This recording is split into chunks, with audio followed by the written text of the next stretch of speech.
So I installed some tint with a pre-cut kit on my Cybertruck and I get improved. I have no idea what I'm doing. So here's what came in the box. I have, of course, a knife, some squeegees, all the different rolls of film. And what I like without even opening these is it tells you right up front what I'm looking at. For example, this one's the tint panels for the front doors.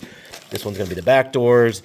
This one is for up by the sunshades. Then this little small roller here is the corner panels. And this last one here is for the back window facing the tonneau cover. And then what's cool is this one here, driver door window, gives you a cue card. If you look closely, it says this is a practice panel. So I guess I'm gonna get it started with here, this one that's literally labeled practice. We'll see how this one goes. And so when I unwrapped it, I saw it had a protective film on the back of it. So by the looks of this first piece, it looks like it lines up perfect with the very top of this window here. So after I triple checked to make sure it was lined up right, then I cleared off this little backing that just protects the sticky, got it all wet, started squeegeeing it on, and I guess it's kind of nice they did give me a practice panel after all. Turns out I needed it. And although I would not have thought I needed the practice, it actually did come in very handy and was very helpful kind of figuring out the whole process. All right, so now that I got it on, I guess that was good practice, but I don't know what to do next. Do I pull it off? I probably pull it off, right? So I don't really know why, but I think I'm gonna leave it on for a minute. I'm gonna jump here in the back and do this one. Now, I thought about it for a second, and I almost did the one back in there because I did get tint for that back window. But as I mentioned earlier, when I previously did those front little corner ones, I actually found that out was more difficult to do it in a tight space. So it actually might be easier to do it on one of the back ones here. Next up, rear windows. So I realized really early on in this process, the little bit of tint experience I had never been on windows that went up and down when you opened the door, which made it more difficult. And what I'm showing you here is the tops of the windows had a little rounded edge that kind of helped you know which end was up, which is helpful to know. All right, before I stick this on, I already know going into it that when I open my door, the window comes down a little bit. So here's my genius plan, because I don't know what I'm doing, is I'm gonna get the top, get it all lined into place, then I'm actually gonna go inside the truck and then see if I can tuck it down in below here once I know the top is pretty stationary. And then I'll shut the door, and then from the inside, when I put that window back up, then I'll expose that last little ½ inch. That's my plan. We'll see. So for a few different reasons I'll get into, this took me forever. I'm speeding this footage up here 8 times. That's how long this took me. Because of the rolls were rolled so tight for shipping purposes, which I totally get, it actually made it really hard to unravel and unstick these all at the same time from their little protective film. All right, so I just got this on, and it does look like it's pretty well shaped left to right, but maybe I'm on a little diagonally here, but you can see I've obviously got a bigger gap here in the bottom to do in the top, but it still looks pretty straight here on the other side. Once I squeeze that water out there, it's getting pretty sticky really fast, but I think I have to pull this back just a little bit, add some water to it just to center that a little bit, 'cause at least that's my thoughts. So that's what I did. I just pulled the edges out a little bit, got it really wet all the way around, and then adjusted it a little bit more. I learned a lot throughout this process, including from this first one here, just to make sure it's where you want it before you start squeegeeing it. Because once you start squeegeeing it at all, that's what really laminates the tint to the window. All right, and here's the next thing I screwed up. Probably the biggest screw up of this entire process, which is saying something because I screwed up a few times, just trying to do this from the inside. Oh man. All right, so going in and out, that's not gonna do it. I gotta do it from the outside. I'm just gonna have to tuck it down there a little bit, because when that window goes up and down, it actually moves more than I was thinking. I was thinking it moved like this little quarter, ½ inch. It's probably a good inch. It's moving up and down, and then it's just crinkling all up in the edges. Yeah, trying to finish from the inside, that's a no-go. And just because I was in the mode of just trying anything, I pulled the little cover of the door off.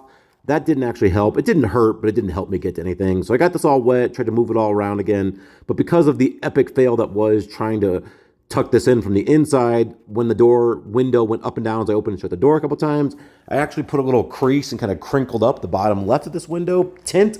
That made it increasingly more difficult to get in. So that didn't work. I really messed up by trying to do that. All said and done, I ended up getting it down where it needed to be, but I made it a lot harder than it ever should have been. Although one thing I suspected, which I found out to also be true when I was doing the PPF, it's almost like I can't use enough of this slip surface. Now, for what it's worth, it's 100 degrees here today. It's very hot, and it's very dry here in Denver, Colorado. There's like no humidity, so this is drying out incredibly fast. That doesn't help. Maybe I didn't choose the best day, but nonetheless, I'm gonna go ahead and just really soak this. I mean, I'm gonna soak it this time. So this rear passenger window didn't go on perfect, but it went on so much better than the driver's side window. So I made sure I wet this on both the inside and outside. The inside because I don't want to scratch it with my squeegee. But just sliding back and forth, which I'll go into later, was a much better technique. And as you can see my wife pulling up here, again, always wondering what the heck I'm doing. Tinting your windows? Yep. Wow. So after that non-vote of confidence from my wife, I finished squeegeeing out most of this extra, but when I shut the door from the inside, I did have this little bubble down below. Now I was able to push this all down. I just wasn't realizing how far down again below that level it went. Eventually it worked out though. Second window down, as you can see behind me, you don't see any big bubbles or rips or tears or crinkles or wrinkles or folds, anything like that. Second one did a whole lot better. I think that little technique of grabbing it on each side, kind of sliding it back and forth until you get it underneath that lip, that's the way to go. Next up, front doors. Here we go. So this being the third window, I did better than each of the previous, but again, not quite totally flawless, but showed improvement as you would expect. I learned really that technique of getting it all wet, sliding it all around, kind of wedging it down as low as I possibly could in that glass. I did make one little tiny mistake, is I didn't end up getting fully moist all the way down to the very bottom of the glass, which again is probably a couple inches below the rubber line. And I'll show you this more as we go on, but it made it a little bit trickier for me to slide this down. And I actually had to like pull it off and re-moisten it a couple times, but all said and done, I was able finally to get it down below. And then I was stopped by my daughter, who was having a problem. All right, let's look at the camera, show the camera. No. She got a bump in the head. Her brother shot her in the face with a Nerf gun. No, Sorry. I didn't. No.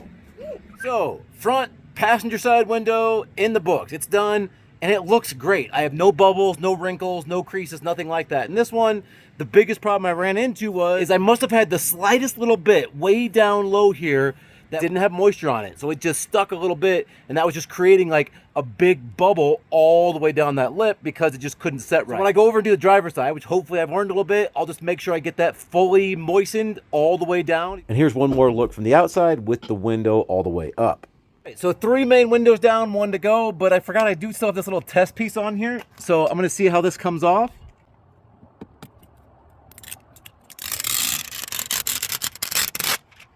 It comes off. It's pretty sticky.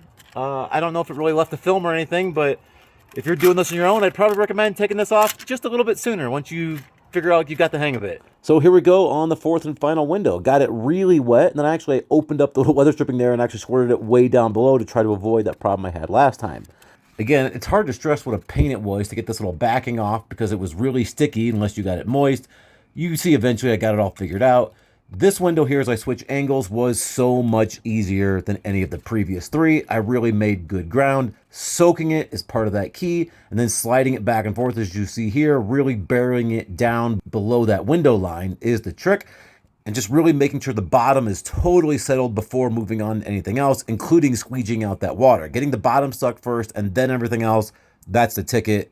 If I would have done this from the beginning, it would have been so much easier. This fourth and final window was a breeze. All right, so the 4 main windows are now done, and for what it's worth, as disappointed as I was with how this one up here turned out, I'm so happy with how the driver's side turned out. The only thing is my initial thought is it wasn't as dark as I was expecting, but I was trying to stay within the legal limit because I've already been pulled over a gazillion times just barely speeding. I didn't want to give the police any more reason to pull me over than I already had, so I think this is the maximum. We're really close to the maximum legal limit I could have. Overall, super happy with how the front windows turned out. Also very happy how it turned out over here on the passenger side. That back window is very, very dark. Of course, that's combination with the factory tint, and that front window, again, much better than it was before. All right, so here it goes. This one is the sun visor strip. Okay, so these inside visor pieces, it's actually 2 different pieces. They're just gonna go in this top like 10 inches or so here, 8 inches maybe on each side. So I'm gonna start here with the driver's side, putting this one on. I'm gonna be probably a little bit more careful with the spray in the truck just so it doesn't get everywhere, but ultimately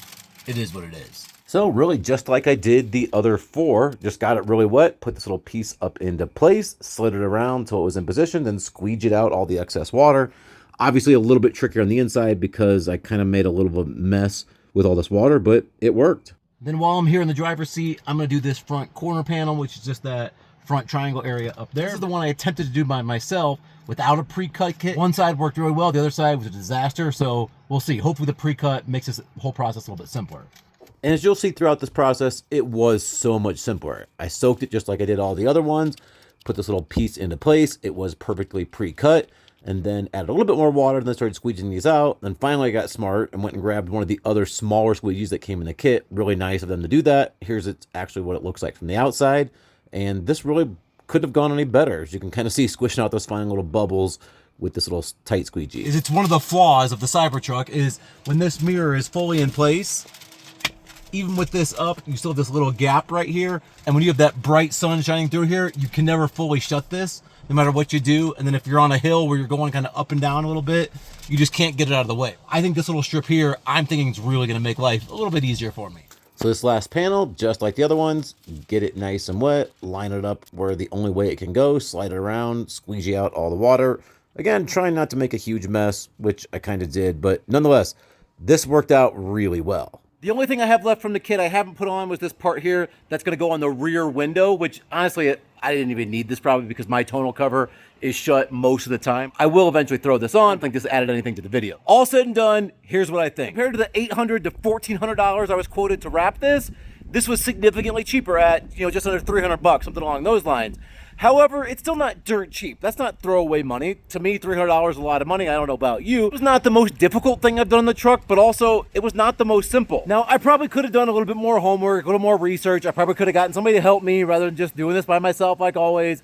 But it was a little tricky. It's what it is. And ultimately, I wish perhaps I would have gone just the slightest bit darker than I did. Maybe all the way around. But as I mentioned earlier, I'm already a magnet to squad cars, so I don't know if I really wanted to push that in general. But certainly, it'll cut down the sunlight coming in, and it'll likely keep the car just a little bit cooler in the dead heat of the summer. And the fact it was a third of the cost of the custom wrap, so far so good. That being said, I will update you. Let me get a few weeks or perhaps a month down the road, hopefully months, and I'll update you, see how it's going. And if I have any kind of bubbling or discoloring, anything like that, I'll be able to give you a more thorough update. If you're interested in that at all, make sure you subscribe to the channel.